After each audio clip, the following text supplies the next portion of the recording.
Il caille, et je vous confirme, il caille vraiment aujourd'hui. Ça gèle, il fait froid. Eh bien, on va parler des températures, bien sûr, et de l'air du temps. Alors ça, c'est vraiment une impression. C'est rarement dans les normales de saison lorsqu'il s'agit d'une vague de chaleur ou alors une vague de froid, bien évidemment. Sinon, ça se joue à très peu de degrés, sauf quand, par exemple, sur l'année 2018, on sait que c'est l'année la plus chaude depuis le début des mesures de Météo France, depuis 1900, et encore, ce n'est que 2,6. Alors vous allez me dire, à l'échelle du climat, c'est beaucoup, mais quand on l'a vécu, on ne l'a pas vraiment ressenti. Donc en fait, c'est vraiment une impression plus qu'une réalité. Bien sûr, c'est Météo France qui calcule les normales de saison.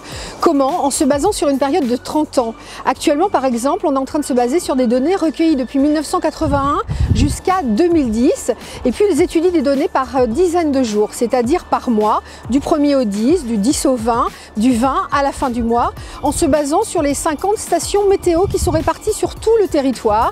Ils font alors donc une moyenne ou des normales. C'est un tout petit peu plus affiné. Et moi, comme tous les présentateurs météo, je l'utilise comme une jauge, comme un indicateur, comme un référentiel. On est tous obligés de se baser sur quelque chose pour savoir où nous en sommes lorsque nous parlons des températures.